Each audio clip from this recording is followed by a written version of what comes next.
Pagbati mga kaibigan. Ngayon gusto kong ipakita sa inyo ang isang simple at hindi komplikadong paggalaw o ehersisyo, masasabi mo na.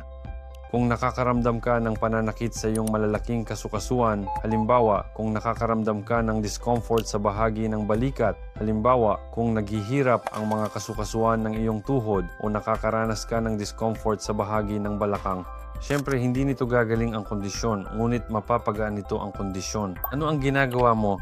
Simpleng pagpalakpak sa loob ng isang takdang oras. At kung ito ay mga kasukasuan ng tuhod, isang bagay na katulad nito, maaari mong pumalakpak ng balakang ng ganito.